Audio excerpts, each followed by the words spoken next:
নমস্কাৰ মাধৱদেৱ বিশ্ববিদ্যালয়ৰ সন্মানীয় উপাচাৰ্য ডক্টৰ ৰূপজ্যোতি চৌধুৰী মহোদয় এই বিশ্ববিদ্যালয়ৰ সন্মানীয় পঞ্জীয়ক ডক্টৰ ক্ষীৰপদ দত্ত মহোদয় বিশ্ববিদ্যালয়ৰ সন্মানীয় অধ্যাপক অধ্যাপিকাবৃন্দ উপস্থিত সুধীবৃন্দ আৰু ছাত্ৰ ছাত্ৰীসকল আজিৰ এই বিশেষ উদ্বোধনী অনুষ্ঠানত আমাক মূল বক্তৃতা প্ৰদান কৰিবলৈ অনুৰোধ কৰা হৈছে আপোনালোকে দেখিছে মই একেবাৰে সেই তাহানিৰ হনুমানৰ দৰে বিশল্যকৰণী বিচাৰি যাওঁতে হনুমানে বিচাৰি নাপাই পৰ্বতখন দাঙি অনাৰ দৰে মই মোৰ সমস্ত বহি মই ইয়াত দাঙি লৈ টানিছো দেখিবলৈ পাইছে কিন্তু মোক কৰ্তৃপক্ষৰ পৰা 30 মিনিট ক'বলৈ কোৱা হৈছে সুদীৰ্ঘ 45 বছৰ কেৱল বক্তৃতাই দিলোঁ আৰু তেনে এজন ব্যক্তিৰ ক্ষেত্ৰত আসলতে এটা বিষয়ৰ ওপৰত 30 মিনিট ক'বলৈ দিয়াটো য'ত মই 3 ঘণ্টা পৰ্যন্ত ক'ব পাৰোঁ 3 ঘণ্টাও আনকি সিমানখিনি যথেষ্ট নহয় কিন্তু তথাপিতো কৰ্তৃপক্ষই আমাক 30 মিনিট ক'বলৈ দিছে শংকৰদেৱৰ দৰে আমাৰ প্ৰতিভা নাই তথাপিতো আমি প্ৰয়াস কৰিম যাতে ভুৰুকাত হাতী ভৰাব পাৰোঁ আমাক 30 মিনিট সময় দিয়া হৈছে হয়তো 3-4 মিনিট বেছি পাৰে হ'ব আমি সেই সময়ৰ প্ৰতি আমি মনোযোগ দিয়েই আমি আমাৰ কথাখিনি আমি উল্লেখ কৰিম আৰু তদুপৰি আজি যেটো বিষয়ৰ ওপৰত বক্তৃতা দিবলৈ কোৱা হৈছে সেইটো আসলতে দুটা বিষয় আমি দুটা বিষয় এটা বিষয় কৰি লোৱা হৈছে সাধাৰণতে এটা বিষয়তে মই প্ৰায় 1.5 ঘণ্টা সময় পৰ্যন্ত বক্তৃতা দিওঁ যে ভাৰতীয় জ্ঞান পৰম্পৰাৰ সাৰ্বজনীন প্ৰাসংগিকতা আৰু জ্ঞানৰ উৎসৰূপে সংস্কৃতৰ প্ৰতি বিশেষ মনোযোগ সহ মই প্ৰায়েই যেতিয়া ফেচবুকত ভাৰতীয় জ্ঞান পৰম্পৰাৰ বিষয়ে বিভিন্ন বিশ্ববিদ্যালয়ত বক্তৃতা দিবলৈ যাওঁ আৰু যেতিয়া এই বাণীবদ্ধ যেতিয়া মোৰ বক্তৃতাৰ বাণীবদ্ধ ৰূপটো যেতিয়া মই ফেচবুকত আপলোড কৰোঁ এজন বিশেষ পাঠক আছে এজন বিশেষ মোৰ ফেচবুকৰ লগত জড়িত ব্যক্তি আছে মই চিনি নাপাওঁ মই নামটো মোৰ ইমান মনত নাই তেওঁ সাধাৰণতে এটা মোক সদায় প্ৰশ্ন কৰে যে আপোনাৰটো সংস্কৃতৰ জ্ঞান নাই আপুনি ভাৰতীয় জ্ঞান পৰম্পৰাৰ বিষয়ে কথা ক'বলৈ কিয় ধৃষ্টতা প্ৰদান কৰে মোক সদায় সোধে প্ৰায় আমি সেই ক্ষেত্ৰতে আজি কৈছোঁ আজি যে সংস্কৃতৰ জ্ঞানৰ উৎসৰূপে সংস্কৃতৰ ওপৰত মই হিচাপ বিজ্ঞানৰ ছাত্ৰ কিন্তু মই সংস্কৃতৰ গুৰুত্ব সংস্কৃতৰ ভাৰতীয় জ্ঞান পৰম্পৰাৰ প্ৰাসংগিকতাৰ ক্ষেত্ৰত সংস্কৃতৰ গুৰুত্বৰ বিষয়ে সংস্কৃতৰ প্ৰয়োজনীয়তাৰ বিষয়ে ক'বলৈ ধৃষ্টতা প্ৰদান কৰিছোঁ আসলতে সংস্কৃত নজনা যদি ভেৰি ইগনোৰেন্স ইজ মাই কোৱালিফিকেশ্যন এই যে মই সংস্কৃত নাজানো সংস্কৃত নজনাটোৱেই সংস্কৃতৰ প্ৰয়োজনীয়তাৰ বিষয়ে কোৱাৰ মোৰ আসলতে যোগ্যতা এই যে সংস্কৃত নাজানি ভাৰতীয় জ্ঞান পৰম্পৰাৰ বিষয়ে ক'বলৈ যাওঁতে যিবোৰ অসুবিধাৰ আমি সন্মুখীন হওঁ তাৰ পৰিণতি স্বৰূপে আমি যিবোৰ অনুভৱ কৰিছোঁ গতিকে এক প্ৰকাৰ ক'বলৈ গ'লে মাই ভেৰি ইগনোৰেন্স ইজ মাই কোৱালিফিকেশ্যন গতিকে মই মোৰ অযোগ্যতাৰ পৰিণতি স্বৰূপে যিবোৰ আমি সাধাৰণতে অসুবিধাৰ সন্মুখীন হওঁ সেই অসুবিধাসমূহে আমাক সংস্কৃতৰ প্ৰয়োজনীয়তা সম্বন্ধে আমাক ভবাই তুলিছে সেই কথাখিনি আপোনালোকৰ সৈতে মই ভাগ কৰিম কিন্তু প্ৰথমতে আমি ভাৰতীয় জ্ঞান পৰম্পৰাৰ সাৰ্বজনীন প্ৰাসংগিকতাৰ বিষয়ে অলপ ক'বলৈ বিচাৰিছোঁ ভাৰতীয় জ্ঞান পৰম্পৰা পাশ্চাত্যৰ জ্ঞান পৰম্পৰা আধুনিক জ্ঞান আধুনিক যিবোৰ নতুনকৈ আধুনিক মানুহে সত্য আমি নতুনকৈ আৱিষ্কাৰ কৰিছোঁ সকলোৰে প্ৰয়োজনীয়তা আছে আৰু মহাৰিষি শ্ৰী অৰবিন্দই তেওঁৰ লাইফ ডিভাইন নামৰ যিখন বিখ্যাত গ্ৰন্থ বহুতে কয় আটাইতকৈ টান গ্ৰন্থ সেই গ্ৰন্থখনৰ প্ৰথমটো অধ্যায়তে মহাৰিষিয়ে এষাৰ বক্তব্য লিখিছে কৈছে all problems of existence are essentially problems of harmony কৈছে আসলতে আমাৰ জগতত আন কোনো সমস্যাই নাই সমস্যাটো হ'ল সৌষম্য সাধনাৰ সমস্যা কেনেকৈ আমি হাৰমনি আমি আমি প্ৰতিস্থাপিত কৰিব পাৰোঁ বিভিন্ন সেয়া ব্যক্তিৰ জীৱনৰ ক্ষেত্ৰতে হওক সামাজিক জীৱনৰ ক্ষেত্ৰতে হওক গতিকে মূল প্ৰশ্নটো হ'ল আমি কি ধৰণে ভাৰতীয় জ্ঞান পৰম্পৰা আধুনিক বিজ্ঞানৰ জ্ঞান পৰম্পৰা আৰু পাশ্চাত্য জ্ঞান পৰম্পৰাৰ মাজত আমি সিনথেসিস এটা সমন্বয় গঢ়ি তুলিম গতিকে আমি সৌষম্য কেনেকৈ আমি প্ৰতিস্থাপিত কৰিম সেইটোহে আচলতে মূল সমস্যা তেনেহ'লে আমি প্ৰথমতে মই যদি আন কথা ক'বলৈ মোৰ সময় নাথাকেও ভাৰতীয় জ্ঞান পৰম্পৰাৰ যিটো সাৰ্বজনীন প্ৰাসংগিকতা একেবাৰে যিটো মোৰ দৃষ্টিত মূল কথা এই যে আমি এটা জীৱন যাপন কৰিছোঁ কনচিয়াছলি অৰ আনকনচিয়াছলি কোনোবাই নৃতত্ব অধ্যয়ন কৰিছে কোনোবাই ৰাজনীতি বিজ্ঞান কোনোবাই ৰাজনীতিবিদ হৈছে কোনোবা ব্যৱসায়ী হৈছে কোনোবা বিজ্ঞানী হৈছে কোনোবা সাহিত্যিক কবি শিল্পী হৈছে কোনোবা খেতিয়ক হৈ আছে কোনোবাই স্কুলত আহি পঢ়িছে মহাবিদ্যালয়ত পঢ়িছে কোনোবাই পঢ়া নাই অবচেতন বা চেতনভাৱে কনচিয়াছলি অৰ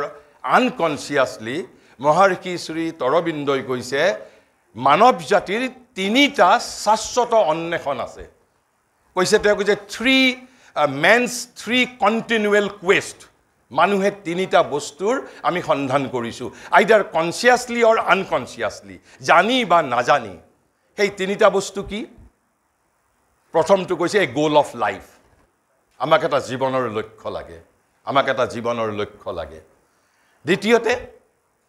আমি পঢ়া শুনা কিয় কৰিছোঁ because we are not perfect এই যে আমি দৰ্শন ধৰ্ম কাব্য সাহিত্য শিল্প বিজ্ঞান চৰ্চা কৰিছোঁ আমি জানো যে আমি জন্মতেই আমি পাৰফেক্টেড হৈ জন্মগ্ৰহণ কৰা নাই গতিকে মহাৰিষিয়ে কৈছে মেনছ সেকেন্ড কণ্টিনিউৱেল কুৱেষ্টটো হ'ল কি আমাক এটা প্ৰেক্টিছ অফ পাৰফেকশ্যন লাগে আৰু তিনি নম্বৰটো কি যদি আমাক এটা প্ৰেক্টিছ অফ পাৰফেকশ্যন লাগে এটা আমাক গোল অফ লাগে তেনেহ'লে আমাক এটা জীৱনচৰ্যা লাগিব আমাক এটা কি লাগিব ল অফ কণ্ডাক্ট লাগিব আমাৰ এটা আচৰণৰ বিধি লাগিব আমাক এটা আচৰণৰ বিধি লাগিব আমি আমাৰ জীৱনটো কি ধৰণে পৰিচালিত কৰিম আৰু সেই জীৱনৰ বিধানটো কেনে ধৰণৰ লাগিব হ'ব কৈছে যুগপৎ at once it has to be rational as well as it has to be binding অৰ্থাৎ বাধ্যতামূলকো হ'ব লাগিব আৰু এট দি সেম টাইম হেতু ন্যায়সংগতও হ'ব লাগিব যুক্তিসংগতও হ'ব লাগিব মহাৰিষিৰ মতে মহাৰিষি শ্ৰী অৰবিন্দই কৈছে মানুহৰ এই তিনিটাই হ'ল চিৰন্তন অন্বেষণ a goal of life a practice of perfection আৰু কৈছে a rational yet binding law of conduct আমাক এটা জীৱনচৰ্যা লাগে আৰু কৈছে এই তিনিওটা বস্তুৰ ক্ষেত্ৰতেই পাশ্চাত্যৰ জ্ঞান প্ৰণালী আৰু বৈজ্ঞানিক জ্ঞান প্ৰণালী হেজ মিজাৰেবলি ফেইল এই তিনিটাৰ ক্ষেত্ৰত বাকি তেওঁলোকে বহু সমস্যাৰ সমাধান কৰিছে বিজ্ঞানে আমাক বহু বস্তু প্ৰদান কৰিছে কিন্তু কি দিব পৰা নাই a goal of life a practice of perfection আৰু কি দিব পৰা নাই a rational yet binding law of conduct এই তিনিটা বস্তু কিন্তু পাশ্চাত্যৰ জ্ঞান প্ৰণালীয়ে আমাক দিব পৰা নাই বা মডাৰ্ণ সাইন্টিফিক নলেজ সিস্টেমে আমাক দিব পৰা নাই অপূৰ্ণ হলেও ইমপাৰফেক্ট হলেও কোনোবাই তাৰ ওপৰত প্ৰশ্ন উত্থাপন কৰিলেও এই তিনিওটাৰ ক্ষেত্ৰতেই ভাৰতীয় জ্ঞান প্ৰণালীয়ে সাহসৰ সৈতে অন্তত একোটাকৈ উত্তৰ দিছে you may accept it you may throw it away it is up to your wisdom তিনিওটাৰ ক্ষেত্ৰতেই কোনোবাই তাক গ্ৰহণ কৰিব পাৰে নকৰিব পাৰে but India has the answer এই তিনিওটাৰ ক্ষেত্ৰতে ভাৰতবৰ্ষৰ এটা উত্তৰ আছে আৰু সেই উত্তৰটো কি কৈছে গোল অফ লাইফ হিচাপে কৈছে Brahman is the goal of life divine is the goal of life we are all heading towards divinity অসতু মা সদ্গময় তমসু মা জ্যোতিৰ্গময় মৃত্যুৰ মা অমৃতম গময় আৰু যদি জ্যোতিপ্ৰসাদৰ ভাষাত কওঁ তোৰে মোৰে আলু কৰে যাত্ৰা আমি পালো জীৱনৰ অৰ্থ অভিনৱ দিস অৰ্থ অভিনৱ ইজ নাথিং বাট দি আমি যেটো মৃত্যুৰ মা অমৃতম গময় বুলি কৈছো অৰ্থাৎ নৰৰ পৰা নৰোত্তম হৈ এদিন আমি নাৰায়ণ হ'ব লাগিব so Brahman is the goal of life তাৰ পিছত প্ৰেক্টিছ অফ পাৰফেকশ্যন কি দিছে আমাক ভাৰতীয় জ্ঞান প্ৰণালীয়ে India's physiopsychology of yoga India's physiopsychology of yoga is India's answer to practice of perfection. কিন্তু সাধাৰণতে আমি যোগা কিহৰ বাবে গ্ৰহণ কৰোঁ আমাৰ সৌন্দৰ্য বৰ্ধনৰ বাবে আমি yoga as a therapeutic science এই দুটাই ভুল ধাৰণা দুটাই সম্পূৰ্ণৰূপে ভুল ধাৰণা গীতাৰ 6 নম্বৰ অধ্যায়ৰ 46 নম্বৰ শ্লোকত শ্ৰীকৃষ্ণই অৰ্জুনক কৈছে অৰ্জুন যোগী ভৱাৰ্জুন হে অৰ্জুন তুমি যোগী হোৱা আৰু কৃষ্ণই তাৰ যুক্তি কি প্ৰদৰ্শন কৰিছে কৈছে যোগী কৰ্মীতকৈ শ্ৰেষ্ঠ যোগী ধ্যানীতকৈ শ্ৰেষ্ঠ যোগী জ্ঞানীতকৈ শ্ৰেষ্ঠ তেনেহলে আসন আৰু প্ৰাণায়াম মানে যোগ নহয় যোগ হ'ল চেতনাৰ পৰিৱৰ্তন যোগৰ প্ৰাথমিক লক্ষ্য হ'ল পাৰফেকশন ইজ দি গোল এয়া হ'ল প্ৰাথমিক লক্ষ্য আৰু হাইয়েষ্ট লক্ষ্য হ'ল union with the transcendental divine আৰু তাৰ পদ্ধতিটো হ'ল কি expression of the latent potentialities within the being গতিকে ইণ্ডিয়াৰ যিটো সকলো ভাৰতীয় জ্ঞান প্ৰণালীৰ মুখ্য ভিত্তিটোৱেই হ'ল ফিজিঅ'সাইকোলজি অফ যোগা যিকোনো ক্ষেত্ৰতেই ভাৰতীয় জ্ঞান প্ৰণালীৰ উত্তৰ হ'ল যোগা ইজ দি এনচাৰ কিন্তু যোগা নট আজিকালি আধুনিক মানুহে যি ধৰণে যিবোৰক যোগা বুলি কয় আসন আৰু প্ৰাণায়ামকে যোগা বুলি কয় যোগাক এটা চিকিৎসা পদ্ধতিলৈ ৰূপান্তৰিত কৰিছে সেয়া কিন্তু নহয় যেতিয়া আসন আৰু প্ৰাণায়ামক চিকিৎসা পদ্ধতি হিচাপে ব্যৱহাৰ কৰা হয় তেতিয়া তাক যোগা বুলি কোৱা নহয় তেতিয়া তাক আয়ুৰ্বেদ বুলি কোৱা হয় যেতিয়া যোগাৰ কেৱল শৰীৰৰ স্বাস্থ্য ৰক্ষাৰ বাবে আসন আৰু প্ৰাণায়ামক ব্যৱহাৰ কৰা হয় তেতিয়া যোগাক কোৱা হয় ব্যায়াম বুলি কিন্তু যেটো কৃষ্ণই 46 নম্বৰ শ্লোকত 6 নম্বৰ অধ্যায়ত অৰ্জুনক উপদেশ দিছে যে যোগী ভৱাৰ্জুন yoga is the heart of spirituality yoga ভাৰতবৰ্ষৰ সকলো যিকোনো বস্তুৰে এনসাৰ হ'ল যোগা এই যোগৰ মাজেৰেই ভাৰতবৰ্ষই সকলো সমস্যাৰ সমাধান কৰিব বিচাৰিছে আসন আৰু প্ৰাণায়াম নকৰাকো মানুহ যোগী পাৰে হ'ব জ্ঞান যোগ আছে ভক্তি যোগ আছে কৰ্ম যোগ আছে তন্ত্ৰৰ যোগ আছে আসন আৰু প্ৰাণায়াম হাজাৰ পদ্ধতিৰ মাজত দুটা গৌণ উপায় মাত্ৰ শ্ৰী তৰবিন্দইটো কৈছে অল লাইফ ইজ যোগা সমগ্ৰ জীৱনেই যোগ বুলি কৈছে গতিকে মই প্ৰথমতেই যদি আন কথা ক'বলৈ নোৱাৰো যে ভাৰতীয় জ্ঞান প্ৰণালীৰ এইটোৱে হ'ল প্ৰথম আৰু প্ৰধান সাৰ্বজনীন প্ৰাসংগিকতা এই তিনিটা বস্তু বিজ্ঞানেও দিব পৰা নাই আমাক পাশ্চাত্যৰ জ্ঞান প্ৰণালীও দিব পৰা নাই তেনে তাৰ পিছত আমি অলপ পদ্ধতিগতভাৱে ভাৰতীয় জ্ঞান প্ৰণালী মানে আচলতেনো কি ভাৰতীয় জ্ঞান প্ৰণালী মানে আচলতে কি মই তাৰ এটা মাত্ৰ এখাৰী বাক্যৰ এখন কিতাপত তিনিজন লেখকে দিয়া এইটো এটা সংজ্ঞা যেটো সংজ্ঞাই মোক মুগ্ধ কৰিছে and it is the shortest definition of IQS yet for me it is the most comprehensive definition of IQS কি কৈছে IQS is a generic phrase that covers practically everything about India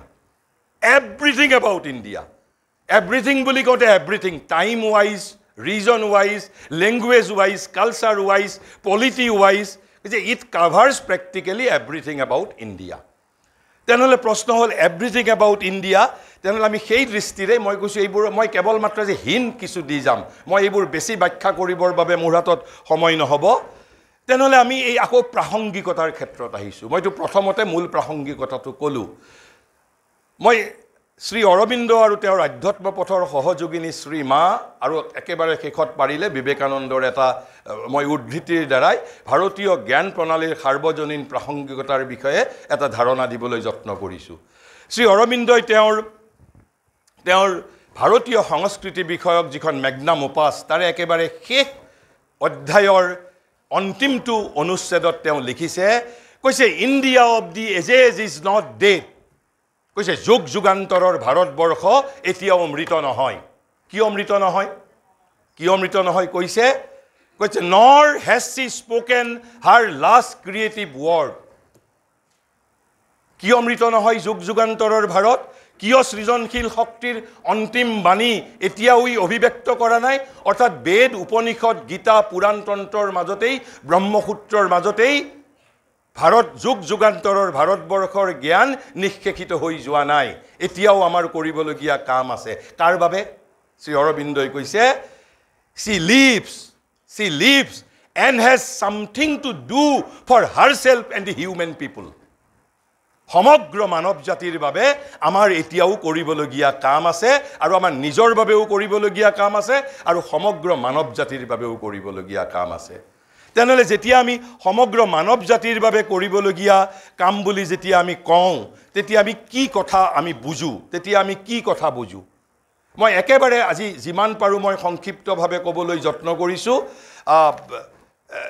আৰু যেতিয়া আমি কওঁ যে practically everything about India is IKS তাৰেই বা অৰ্থটো কি শ্ৰী অৰবিন্দই কৈছে এটা মিশন অফ ন্যাশনালিজম মই ৰাজনীতি বিজ্ঞানৰ কিতাপত মিশন অফ ন্যাশনালিজম বুলি কোনোবাই কিবা কথা কৈছে নে কোৱা নাই মই নাজানো কিন্তু শ্ৰী অৰবিন্দই কৈছে ভাৰতীয় জাতীয়তাবাদৰ এটা ব্ৰত আছে জীৱন ব্ৰত আছে ভাৰতীয় জাতীয়তাবাদৰ আৰু সেই জাতীয়তাবাদৰ জীৱন ব্ৰতটোই আসলতে ইন্ডিয়ান নলেজ সিস্টেমৰো প্ৰাসংগিকতা ইন্ডিয়ান নলেজ সিস্টেমৰো মিশন আৰু এটা বাক্যতে তেওঁ গোটেইখিনি কথা আমাক বুজাই দিছে কি কথা কৈছে এই যে IKS is a generic phrase that practically covers everything about India tar mane ki knowing everything about India mane ki what we are to do ami ki koribo lagibo ji koribo lagibo heyai amar babe jatiyotabad Sri Aurobindo koise to recover Indian thought gotike IKS mane hol to recover Indian thought Indian character Indian perception Indian energy Indian greatness kiyo আমাক পাশ্চাত্যৰ জ্ঞান প্ৰণালী আছে বৈজ্ঞানিক জ্ঞান প্ৰণালী আছে আমি কিয় ভাৰতীয় চিন্তা ভাৰতীয় প্ৰকৃতি ভাৰতীয় বোধ ভাৰতীয় শক্তি ভাৰতৰ মহত্ব কিয় আমি ৰিডিসকভাৰ কৰিব লাগে কিয় ৰিকভাৰ কৰিব লাগে নকৰিলে কি হ'ব এই যে কলে যুগ যুগান্তৰৰ ভাৰতবৰ্ষ এতিয়াও মৃত নহয় নিজৰ বাবেও কৰিব লগা কাম আছে আৰু সমগ্ৰ মানৱ জাতিৰ বাবেও আমাৰ কৰিব লগা কাম আছে আৰু তাৰেই অৰ্থ হল ইন্ডিয়া বিকামিং বিশ্বগুৰু হোৱাৰ অৰ্থ কোনো হিটলাৰ হোৱা নহয় বিশ্বগুৰু হোৱাৰ অৰ্থ হল জগতৰ বাবে আমাৰ যেটো কৰিবলগীয়া কাম আছে আৰু জগতৰ বাবে কৰিবলগীয়া কাম কৰিব লাগিলে আমি কেনেকৈ কৰিব পাৰিম আমি without recovering Indian thought Indian character Indian perception Indian energy Indian greatness আমি জানো কল্পনা কৰিব পাৰিম আমি জগতৰ বাবে যদি কিবা কৰিব লাগে আমি এইবোৰ বস্তু প্ৰথমতে পুনৰুদ্ধাৰ কৰিব লাগিব উদ্ধাৰ কৰিব লাগিব আৰু সেই একেটা বাক্যতে তেওঁ কৈছে কিয় উদ্ধাৰ কৰিম কৈছে to solve the problems that perplex the world কৈছে যিবোৰ সমস্যাই পৃথিৱীক আজিও বিভ্ৰান্ত কৰি ৰাখিছে গতিকে ভাৰতীয় জাতীয়তাবাদৰ লক্ষ্য ভাৰতবৰ্ষৰ সমৃদ্ধি নহয় ভাৰতীয় জাতীয়তাবাদৰ লক্ষ্য টু সাৰ্ভ দি ওয়াৰ্ল্ড আৰু হেয়াই ভাৰতীয় জ্ঞান প্ৰণালীৰ সাৰ্বজনীন প্ৰাসংগিকতা this is the sense of vasudhaiva kutumbakam কৈছে কি to solve the problems that perplex the world যিবোৰ সমস্যাই মানুহক বিভ্ৰান্ত কৰি ৰাখিছে কোনবোৰ সমস্যাই মোৰ দেশত বা মোৰ এইখন পৃথিৱীত এতিয়াও 10 বছৰীয়া লৰাই আত্মহত্যা কৰে 85 বছৰীয়া বিধৱা নাৰীয়েও আত্মহত্যা কৰে এই সমস্যাৰ সমাধান বিজ্ঞানে কৰিব পৰা নাই এই সমস্যাৰ সমাধান পাশ্চাত্যৰ জ্ঞান প্ৰণালীয়ে কৰিব পৰা নাই বহুত বস্তু দিছে তেওঁলোকে আমাক তেওঁলোককো লাগিব আমি এটা নতুন নিউ সিনথেসিস তৈয়াৰ কৰিব পাৰিব লাগিব গতিকে যিবোৰ সমস্যা সমাধান কৰিব তেওঁলোকে পৰা নাই নাও এয়া ভাৰতবৰ্ষৰ পাল এতিয়া ভাৰতীয় জ্ঞান প্ৰণালীয়ে দাবী কৰে যে উই ক্যান সলভ আমাৰ হাতত সেই জ্ঞান আছে যে আমি মানৱ জাতিৰ সকলো সমস্যাৰ সমাধান কৰিব পাৰো বুলি ভাৰতবৰ্ষই দাবী কৰিছে আৰু তেনেহলে ভাৰতবৰ্ষৰ এই দাবী যেহেতু ভাৰতবৰ্ষই দাবী কৰিছে ভাৰতবৰ্ষক এই সুযোগ দিয়াটো প্ৰয়োজনীয় কৈছে to solve the problems that perplex the world কিন্তু কেনেকৈ কৈছে in an Indian spirit and from the Indian standpoint this is the most important thing এই যে ভাৰতীয় জ্ঞান প্ৰণালী আমি জগতৰ সমস্যা সমাধান কৰিব বিচাৰিছো but how in an Indian spirit from Indian standpoint কোনোবাই প্ৰশ্ন কৰিব পাৰে তুমি জগতৰ সমস্যাৰ সমাধান কৰিব খুজিছা তুমি পাশ্চাত্যৰ জ্ঞান প্ৰণালীৰে সমাধান কৰা তুমি বৈজ্ঞানিক জ্ঞান প্ৰণালীৰে সমাধান কৰা তোমাক যুগ যুগান্তৰৰ ভাৰতবৰ্ষৰ জ্ঞান প্ৰণালীৰ কিয় প্ৰয়োজন হৈছে গীতাৰ ভাৰতীয় জ্ঞান প্ৰণালীৰে এইটো আকৌ এটা সৰ্বপ্ৰধান জ্ঞান কৈছে স্বভাৱ আৰু স্বধৰ্ম যে প্ৰত্যেক ব্যক্তি আৰু প্ৰত্যেক জাতিক ভগৱানে এটা স্বভাৱ আৰু স্বধৰ্ম প্ৰদান কৰে স্বভাৱ আৰু স্বধৰ্ম প্ৰদান কৰে আৰু এই স্বভাৱ আৰু স্বধৰ্মটো মতেহে মই কাম কৰিব পাৰিম মই যদি পৃথিৱীৰ সমস্যা সমাধান কৰিব খোজো মই মোৰ নিজৰ স্বভাৱৰ জৰিয়তে পাৰিম মই যদি এজন কবি মোক যদি কোনোবাই কয় নহয় তুমি কাৰ্পেণ্টাৰ হৈ পেলাই তুমি জগতৰ সমস্যাৰ সমাধান কৰা which will be not possible for me মই যদি ভাৰতবৰ্ষই যদি জগতৰ সমস্যাৰ সমাধান কৰিব খোজে তেনেহলে আমি কি ধৰণে সমাধান কৰিব লাগিব স্বভাৱ আৰু স্বধৰ্ম আৰু সেইভাবে মই প্ৰথমতে এটা কথা কোৱা নাছিলো যে এই যে তিনিটা বস্তু কন্টিনিউৱেল কোৱেষ্টৰ মই প্ৰথম দুটাৰ এনসাৰ দিলো যে Brahman is the goal of life practice of perfection হল যে ইণ্ডিয়াছ ফিজিঅ'সাইকোলজি অফ যোগা আৰু তিনি নম্বৰটো কৈছে rationally at binding conduct of law কি কৈছে বাইণ্ডিং ল অফ কণ্ডাক্ট সেইটো কি কৈছে ধৰ্ম কিন্তু ধৰ্ম বুলি কৈ মহাৰিষিয়ে তাৰ পিছত আকৌ ব্যাখ্যা কৰি কৈছে স্বভাৱনিয়তং কৰ্ম তাৰ মানে এই ধৰ্ম মানে এই প্ৰতিষ্ঠানিক ধৰ্ম ৰিলিজনৰ কথা কোৱা নাই স্বভাৱনিয়তং কৰ্ম এই স্বভাৱনিয়তং এই কথাটো আকৌ গীতাৰ কথা গতিকে আমি এই যে in an Indian spirit and from the Indian stand point গতিকে আমি ভাৰতীয় জ্ঞান প্ৰণালীৰে যেতিয়া জগতৰ সমস্যাৰ সমাধান কৰিব বিচাৰিছো ভাৰতীয় জ্ঞান প্ৰণালীৰ উদ্দেশ্য হ'ল সম্পূৰ্ণ জগতৰ সমস্যাৰ সমাধান কৰা যিবোৰ সমস্যাই জগতক 2025 চনৰ এই 6 সেপ্টেম্বৰলৈকে বিভ্ৰান্ত কৰি ৰাখিছে but in an Indian spirit from the Indian standpoint আৰু তাৰ বাবে আমি কি কৰিব লাগিব to recover Indian thought Indian character Indian perception Indian energy Indian greatness তাৰেই অৰ্থ হ'ল ভাৰতীয় জ্ঞান প্ৰণালীৰ অন্বেষণ তেনেহ'লে এই কামখিনি যেতিয়া আমি কৰিবলৈ যাম যেতিয়া আমি এই কামখিনিৰ সমাধান কৰিবলৈ যেতিয়া আমি যাম আমি ভাৰতীয় জ্ঞান প্ৰণালীৰ উৎস ক'ত সন্ধান কৰিম যদিও বৰ্তমান যুগত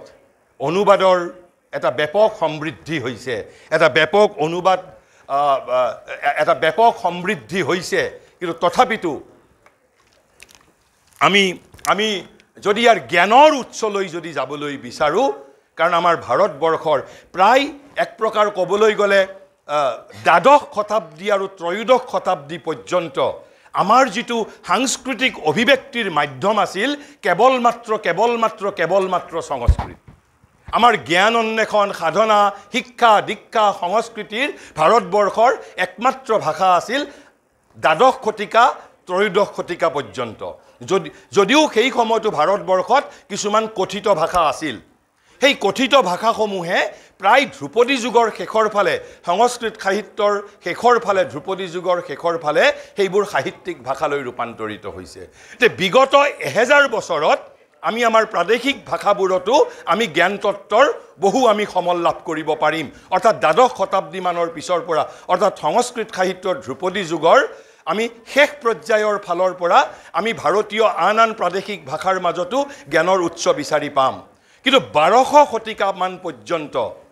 ভাৰতবৰ্ষৰ যিটো সাংস্কৃতিক অভিব্যক্তি শিক্ষা দীক্ষাৰ মূল যিটো বাহন আছিল সেইভাবে সংস্কৃত আছিলে আৰু সেইভাবেই ভাৰতীয় জ্ঞান প্ৰণালীৰ বিষয়ে জানিব লাগিলে আজি আমি এটা সেকেন্ডাৰী সোৰ্সৰ জৰিয়তে ভাৰতীয় জ্ঞান প্ৰণালীৰ আমি কাম কৰিছো যেহেতু বিভিন্ন ভাৰতীয় ভাষাত আজিকালি ভাৰতৰ যিবোৰ সংস্কৃত মুখ্য গ্ৰন্থসমূহৰ অনুবাদ হৈছে আমি সেই অনুবাদৰ জৰিয়তে বুজিছো আৰু আমি অলপমান যেটো অষ্টম নৱম দশম শ্ৰেণীত যিখিনি সংস্কৃত জানিছিলো আৰু অসমীয়া ভাষা বাংলা ভাষা যেহেতু এই সকলোবোৰ মূলত সংস্কৃতৰ পৰাই জন্মজাত বা সংস্কৃতৰ দ্বাৰা বহুলাংশে প্ৰভাৱান্বিত সেইভাবে আমাৰ মাতৃভাষাত যেটো আমাৰ দক্ষতাটোও আমাক বহু পৰিমাণে সংস্কৃত আমি বিস্তাৰিতভাৱে নাজানা সত্ত্বেও আমাক জানিবলৈ সুযোগ দিছে মই এতিয়া আপোনালোকৰ আগত এই সংস্কৃতৰ যেটো গুৰুত্ব মই সংস্কৃতৰ যেটো গুৰুত্ব মই একেবাৰে কেৱল মাত্ৰ মই বুলেট পইণ্টত কেৱল মাত্ৰ মই তাৎপৰ্য কেইটা মই কৈ যাম মই 18টা তাৎপৰ্যৰ কথা কম 18টা তাৎপৰ্য আৰু এয়া গুটেই কেইটা মই সংস্কৃত যদি আজি জানিলোহেতেন ভাৰতীয় জ্ঞান পৰম্পৰাৰ বিষয়ে মোৰ যিমান মই আয়ত্ত কৰিব পাৰিলোহেতেন মোৰ এটা সীমাবদ্ধতা সদায় থাকি যাব মোৰ এটা সীমাবদ্ধতা সজাই থাকি যাব আৰু সেইভাবে কৈছো মোৰ অযোগ্যতাটোৱে আসলতে যোগ্যতা মোৰ অজ্ঞানতাটোৱে এটা যোগ্যতা যে সংস্কৃতৰ প্ৰয়োজনীয়তাটো মই আজি ৰন্ধে মৰ্মে প্ৰতিটো মুহূৰ্তত উপলব্ধি কৰো আৰু সেই দৃষ্টিৰে আমি সংস্কৃতৰ যেটো গুৰুত্ব মই সেই বিষয়ে অলপ আভাস দিবলৈ যত্ন কৰিছোঁ প্ৰথমতে মই ইয়াতে কিছু কথা মহাৰিষিৰ আছে কিছু কথা আৰু কিছু কথা আমাৰ নিজৰ যিটো অনুভৱ আমাৰ নিজৰ যিটো অনুভৱৰ পৰা আমি বুজি পাইছোঁ হৃদয়ঙ্গম কৰিছোঁ সেইখিনি আপোনালোকৰ ওচৰত মই অভিব্যক্ত কৰিম যদিও আজিকালি সংস্কৃত সাহিত্য নাজানাকৈও যদি কাৰোবাৰ ৰুচি আৰু শ্ৰদ্ধা আছে ইংৰাজী হিন্দী অসমীয়া ইত্যাদি ভাষাত যেহেতু আপোনাৰ সংস্কৃতৰ বিস্তাৰিতভাৱে অনুবাদ হৈছে এতিয়াও সকলো হোৱা নাই আজি মই যি ধৰণে ভাৰতীয় জ্ঞান প্ৰণালীৰ লগত বিজড়িত হৈ আছোঁ এজন মোৰ দৰে যদি সংস্কৃতৰ মানুহ যদি বিজড়িত হৈ আছে তেওঁ মোতকৈ বহু পৰিমাণে ধনী আমি বহু ক্ষেত্ৰত তেওঁলোকক সুধি সুধি আমাৰ যিবোৰ উত্তৰবোৰ আমি তৈয়াৰ কৰোঁ গতিকে সংস্কৃতৰ বাবে সেই প্ৰয়োজনীয়তাটো মই 18টা প্ৰয়োজনীয়তা আপোনালোকৰ আগত অভিব্যক্ত কৰিম প্ৰথম শ্ৰী তৰবিন্দই কৈছে পৃথিৱীৰ সমগ্ৰ ভাষাৰ ভিতৰত সংস্কৃত ইজ দি কৈছে মোষ্ট পাৰফেক্টলি ডেভেলপড লেংগুৱেজ সংস্কৃততকৈ আৰু পাৰফেক্টলি ডেভেলপড লেংগুৱেজ পৃথিৱীত একোৱেই নাই আপোনালোকে কেতিয়াবা এই কি কয় যে বেহাৰবাৰী আউটপোষ্ট চাই নহয় তাত যদিও আমাৰ কেকেৰ মুখেৰে এদিন যিজন তাতে আপোনাৰ এছআই আছে এবাৰ কেক মানে এখন কি কয় তেওঁক এটা চৌধুৰী যে চৌধুৰী CHOU লেখে গতিকে তেওঁক এখন কেমিষ্ট্ৰিৰ কিতাপৰ নামটো তেওঁক যেতিয়া যিজন এছআইজনে পঢ়িব দিলে গতিকে কেকে যিজন আপোনাৰ হাবিলদাৰ তেওঁ মাতিছে চেমিষ্ট্ৰি গতিকে কিন্তু ইয়াৰ মাজত যদিও এইটো এটা কৌতুক হিচাপে কৰিছে ইংৰাজী ভাষাটোৰ নন সাইণ্টিফিক ব্যাকৰণগতভাৱে তেওঁলোকৰ মাজত থকা ত্ৰুটি যেনে PUT পুট হয় কিন্তু BUT বাদ হয় সংস্কৃতত সেই ধৰণৰ কোনো ত্ৰুটি নাই কৈছে মোষ্ট পাৰফেক্টলি ডেভেলপ সেইবাবে যে আজিকালি বহুতে কয় যে কম্পিউটাৰৰ বাবে আসলতে ইনফৰমেশ্যন টেকনলজিৰ বাবে সংস্কৃতটোহে আটাইতকৈ মোষ্ট এপ্ৰপ্ৰিয়েট লেংগুৱেজ ইংৰাজী ভাষাত আপুনি সাইকোলজিৰ আগত P2 লেখা হয় কিয় P2 লেখা হয় তাৰ কাৰণ জনা নাযায় আৰু এটা আপোনালোকক মই কওঁ সংস্কৃত আৰু ইংৰাজী ভাষাৰ মাজত পাৰ্থক্য কিন্তু ভাৰতীয় আঞ্চলিক ভাষাবোৰৰ মাজতো সেই ত্ৰুটিটো নাই কিয়নো আঞ্চলিক ভাষাবোৰে প্ৰায় সংস্কৃতৰ পৰাই সেইবোৰ যেহেতু জাত হৈছে ইংৰাজীত হাতখনক হেণ্ড বুলি কোৱা হয় কিয় হেণ্ড বুলি কোৱা হয় তাৰ কোনো ব্যাখ্যা নাই তাৰ কোনো হেণ্ড বুলি কিয় কোৱা হয় তাৰ কোনো ব্যাখ্যা নাই এটা ঘৰক আপোনাৰ বিল্ডিং বুলি কৈছে কিয় বিল্ডিং বুলি কোৱা হৈছে তাৰ কোনো ব্যাখ্যা নাই অৰ্থাৎ ইংৰাজী সাহিত্যৰ শব্দবোৰ ইংৰাজী লেংগুৱেজৰ ভাষাৰ শব্দবোৰ বস্তুবাচক শব্দ কিন্তু সংস্কৃতৰ যিখন পাণিনি ব্যাকৰণখন পকেটত সোমাই থব পাৰি কিন্তু সেই পাণিনি ব্যাকৰণখনৰ জৰিয়তে আপুনি as many as words you want আপুনি শব্দ সৃষ্টি কৰি গৈ থাকিব পাৰিব কাৰণ সংস্কৃতত শব্দবোৰ গুণবাচক অৰ্থাৎ জলক যদি জল বুলি কোৱা হৈছে পানী বুলি কোৱা হৈছে তাৰ এটা কাৰণৰ কাৰণে কোৱা হৈছে এনেই পানীক পানী বুলি এটা শব্দ এটা আৱিষ্কাৰ হৈছে সেইবাবে কি কয় ওয়াটাৰক পানী বুলি কোৱা নাই কিন্তু ইংৰাজীক যদি সোধা হয় যে তোমালোকে পানীক ওয়াটাৰ বুলি কোৱা হয় ওয়াটাৰ বুলি কিয় কোৱা হয় ভূমিক ভূমি বুলি কোৱা হৈছে মাটিক কিয় ভূমি বুলি কোৱা হৈছে আনকি আপোনালোকক মই আজি ক'বলৈ নাযাওঁ এই যে আমি পৃথিৱীখনক মা বুলি কৈছোঁ পৃথিৱীখনক আমি পিতা বুলি নকলো কিয় আমি আমাৰ মাতৃসকলক মা বুলি কওঁ এই মা শব্দটো নকৈ পেলাই মা শব্দটো নকৈ বেলেগ এটা শব্দওতো ক'ব পাৰিলোহেঁতেন কিন্তু মাটোৰ তাৰ যিটো ধাতুগত এটা অৰ্থ আছে যিটো অৰ্থৰ লগত মাতৃত্বৰ ব্যক্তিত্বটোৰ এটা সম্বন্ধ আছে আৰু সেইবাবে তেওঁ কৈছে যিসকল এই ক্ষেত্ৰত নিৰ্ণয় প্ৰদানত যথাৰ্থতে অধিকাৰী তেওঁলোকে একে আখাৰে স্বীকাৰ কৰিছে যে মানৱ মনে আত্মপ্ৰকাশৰ বাবে এতিয়ালৈকে যিসমূহ সাহিত্যৰ সাধন মাধ্যম সৃষ্টি তথা বিকাশ কৰিছে এই ভাষা সেইবোৰৰ মাজত অতি সমৃদ্ধ অতি চমৎকাৰ তথা সৰ্বাংগীনভাৱে পূৰ্ণ আৰু ভাৱ প্ৰকাশৰ বাবে চমকপ্ৰদভাৱে উপযোগী তথা পৰ্যাপ্ত এক অন্যতম মাধ্যম একাধাৰে আড়ম্বৰপূৰ্ণ তথা মহিমামণ্ডিত মধুৰ তথা সাৱলীল শক্তিশালী তথা স্পষ্ট ৰূপে গঠিত আৰু পূৰ্ণ শ্ৰুতিমধুৰ আৰু সূক্ষ্ম এইটো হ'ল প্ৰথমটো কাৰণ দ্বিতীয় কৈছে সংস্কৃত হ'ল the language of India soul and mind ভাৰতৰ মন আৰু আত্মাৰ যিটো বাহকেই হ'ল সংস্কৃত গতিকে সংস্কৃতক বাদ দি আমি ভাৰতীয় মনৰ মাজত কেতিয়াও প্ৰৱেশ কৰিব নোৱাৰোঁ অনুবাদ সাহিত্যই আমাক সহায় কৰিছে এতিয়া কৈছে যি জাতিৰ মননধাৰা ই প্ৰকাশ কৰিছে অৰ্থাৎ সংস্কৃতে যি জাতিৰ মননধাৰা প্ৰকাশ কৰিছে আৰু যি জাতিৰ সংস্কৃতি ইয়াৰ মাজত প্ৰতিফলিত হৈছে ইয়াৰ গুণ তথা প্ৰকৃতিয়ে সেই জাতিৰ গুণ তথা প্ৰকৃতি সম্বন্ধে প্ৰচুৰ সাক্ষ্য প্ৰদান কৰে অৰ্থাৎ শ্ৰী অৰবিন্দই এইটোৰ জৰিয়তে ভাৰতীয় জাতিৰ মহত্বৰ কথাও কৈছে যে সংস্কৃতে কৈছে যে ইয়াৰ গুণ তথা প্ৰকৃতিয়ে ভাৰতীয় জাতিৰ এই গুণ তথা প্ৰকৃতিক সমগ্ৰ জগতৰ সন্মুখত কি কৈছে প্ৰদৰ্শন কৰিছে তাৰ পিছত মই যেটো প্ৰথমতেই কলো কৈছে কি যে দি মোস্ট পাৰফেক্ট গ্ৰামাটিক্যাল ফাউন্ডেশন কৈছে যে এই ভাষাটোৰ সমান যে ব্যাকৰণৰ মই সেইবোৰ ব্যাখ্যা কৰিবলৈ নাযাওঁ যে ব্যাকৰণগতভাৱে সংস্কৃতৰ দৰে এটা সম্পূৰ্ণৰূপে ত্ৰুটিহীন এটা বিকশিত ভাষা পৃথিৱীত আৰু এটাও ভাষা নাই তাৰ পিছত চতুৰ্থ যিটো তাৰ চতুৰ্থ যিটো কাৰণত সংস্কৃতৰ গুৰুত্ব ভাৰতীয় জ্ঞান প্ৰণালীৰ বাবেও আনকি ভাষা সাহিত্যৰ ফালৰ পৰাও যদি creative genius in the ancient and classical creations of Sanskrit tongue অৰ্থাৎ যে সংস্কৃত ভাষাৰ প্ৰাচীন আৰু ধ্ৰুপদী সৃষ্টিৰাজিয়ে নিজৰ উৎকৰ্ষৰ মাত্ৰাৰ গুণ তথা পৰিমাণত আৰু শ্ৰেষ্ঠতাৰ প্ৰাচুৰ্যত বৃজ্যমান মৌলিকতা তথা শক্তি আৰু সৌন্দৰ্যত ভাৱময় উপাদান আৰু প্ৰকাশ নিপুণতা আৰু গঠন কৌশলত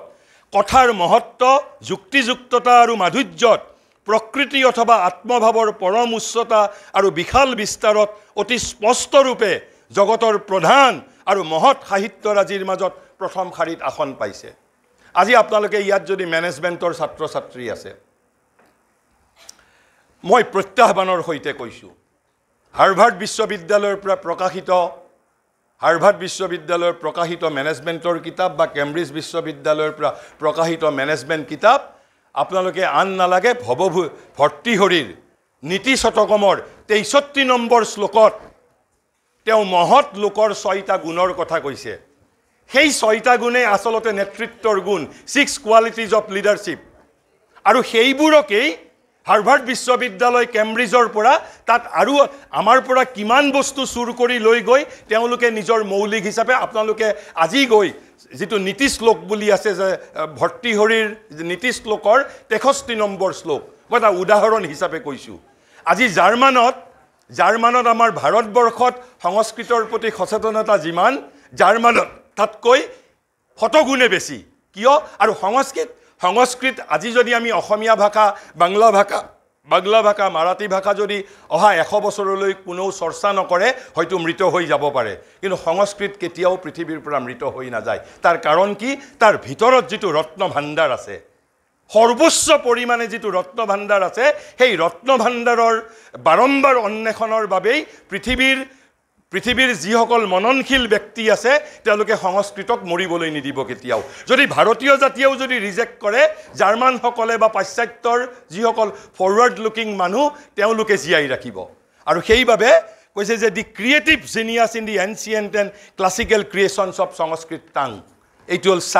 তাৰ 4 নম্বৰ মহত্ব মই কেৱল ব্যাখ্যা কৰি গৈছো তাৰ পিছত কৈছে ইণ্টাৰেষ্টিং এণ্ড এমেজিং ক্ৰিয়েশ্যন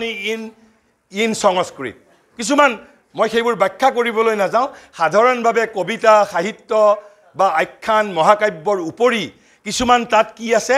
আপোনাৰ বৰ্ণচিত্ৰ বুলি কয় কিছুমান বৰ্ণচিত্ৰ বুলি কয় অমিতা ৰচনা বুলি কয় গতিচিত্ৰ বুলি কয় চিত্ৰবন্ধ বুলি কয় সমস্যা বুলি কয় এনেকুৱা ধৰণৰ কিছুমান কৈছে যে যিবোৰ interesting and amazing creation in Sanskrit যেটো আন ভাষাত আমি কেতিয়াও নাপাওঁ তাৰ পিছত 6 নম্বৰ যেটো গুৰুত্ব সংস্কৃতৰ a vehicle of expression of every aspect of life আপুনি জীৱনৰ কি বস্তুৰ প্ৰয়োজন লাগে সংস্কৃত সাহিত্যৰ মাজত জীৱনৰ লগত বিজড়িত জগতৰ লগত বিজড়িত আপুনি সকলো জ্ঞানৰ উৎস তাৰ মাজত বিচাৰি পাব কেৱল মাত্ৰ এটা বস্তু মই কৈ থওঁ শ্ৰী অৰবিন্দই তেওঁৰ ভাৰতীয় সংস্কৃতিৰ ভিত্তিত কৈছে ত্ৰয়োদশ শতাব্দীৰ পিছত ভাৰতত ভৌতিক বিজ্ঞানৰ চৰ্চাটো এব্ৰাপ্টলি ডিছকণ্টিনিউড হৈ যায়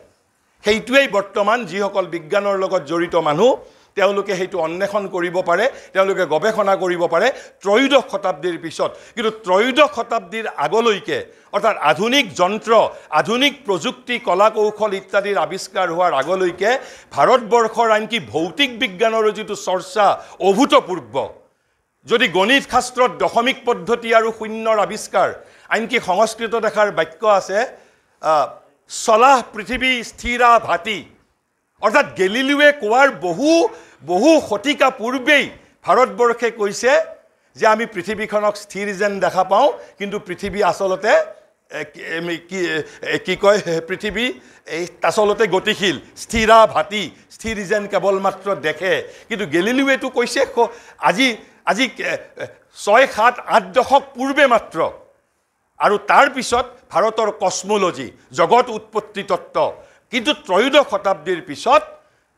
আধুনিক পাশ্চাত্যই ভৌতিক বিজ্ঞানক বিকশিত কৰি তুলিছে তাৰ আমি শ্ৰেয় সেইভাবে পাশ্চাত্য জগতক দিব লাগিব কিন্তু পাশ্চাত্য জগতে মূল তত্ত্বসমূহ পাইছে গ্ৰীক আৰু ভাৰতবৰ্ষৰ পৰা বাট নট ডিৰেক্টলি থ্ৰু আৰবসকলৰ পৰা তেওঁলোকে আপোনাৰ পাশ্চাত্যই পাইছে আৰু আৰবসকলে লৈছিল ভাৰতবৰ্ষ আৰু গ্ৰীকৰ পৰা গতিকে এই কথাখিনিৰ বাহিৰে কৈছে যে a vehicle of expression of every aspect of life including art literature science and daily life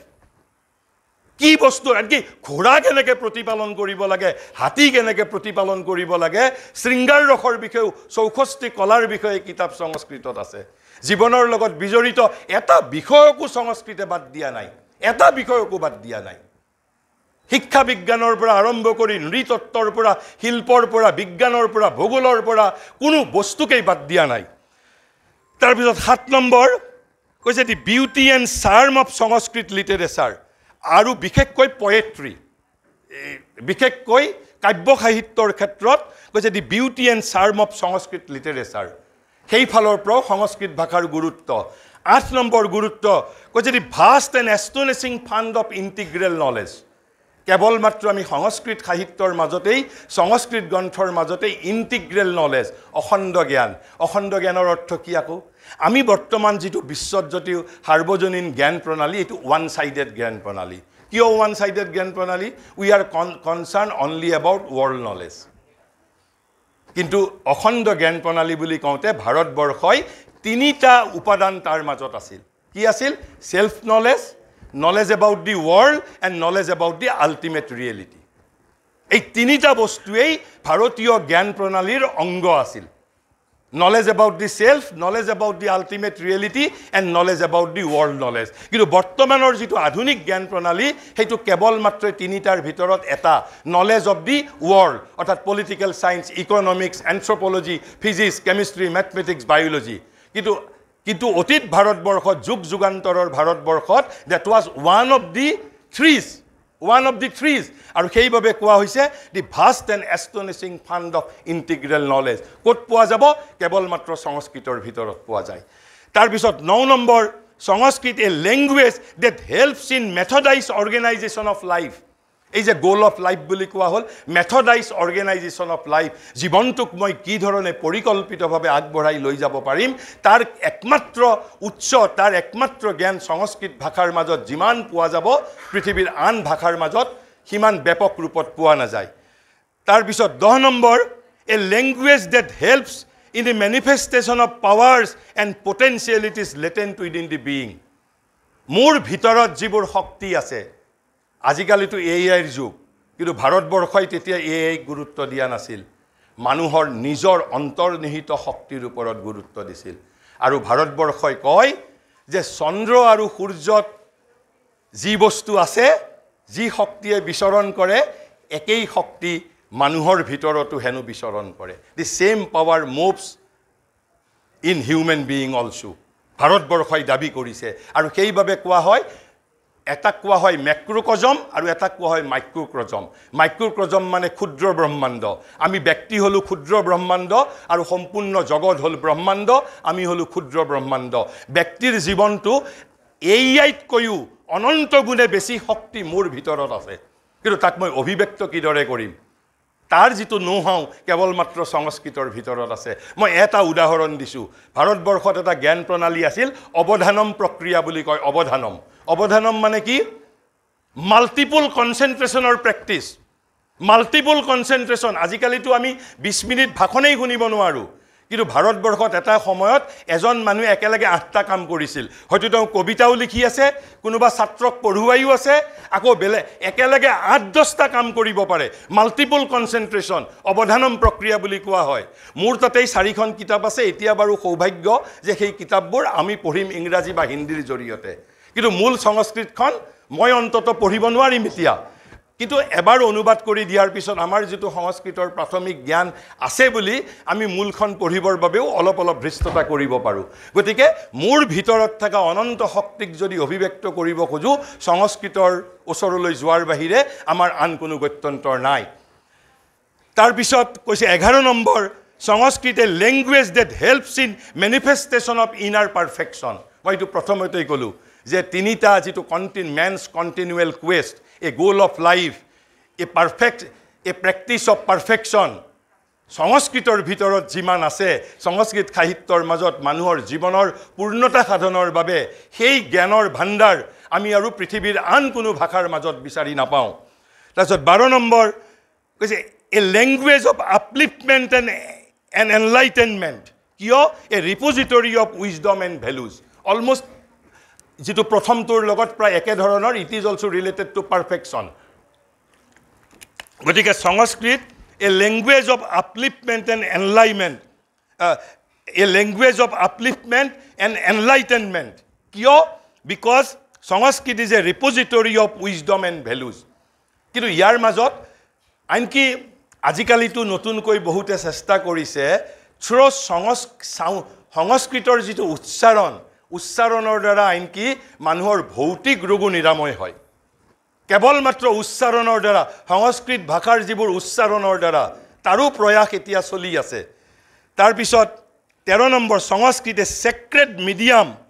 for expressing the highest spiritual truth and experience যদি আমাৰ একেবাৰে মোৰ জীৱনৰ পৰম চৈতন্যকো যদি অভিব্যক্ত কৰিবলৈ খোজো তাৰ বাবে যেটো গোপন ৰহস্যৰ জ্ঞান কেৱল মাত্ৰ সংস্কৃতৰ মাজত আছে তাৰে কিছু আজিকালি ইংৰাজী হিন্দী বাংলা অসমীয়া ইত্যাদি ভাষালৈও অনুবাদ হৈছে বাবে আমি অলপ জানিব পাৰিছো আমি অলপ ধৃষ্টতা কৰিব পাৰিছো 14 number the real national language of India Sanskrit is the real national language of India তাৰ ফালৰ পৰা সংস্কৃতৰ গুৰুত্ব 15 number Sanskrit indeed a universal language a truly global language why সংস্কৃতৰ মাজত কতো সংকীৰ্ণতা নাই সংস্কৃতৰ কোনো সৃষ্টিৰ মাজত আনকি আজিৰ যুগতো যদি এজন ব্যক্তিয়ে সংস্কৃতত কবিতা ৰচনা কৰে তেনে ৰচনা জাতিৰ কাৰাগাৰৰ মাজত আবদ্ধ হৈ নাথাকে নিজৰ সম্প্ৰদায়ৰ কাৰাগাৰৰ মাজত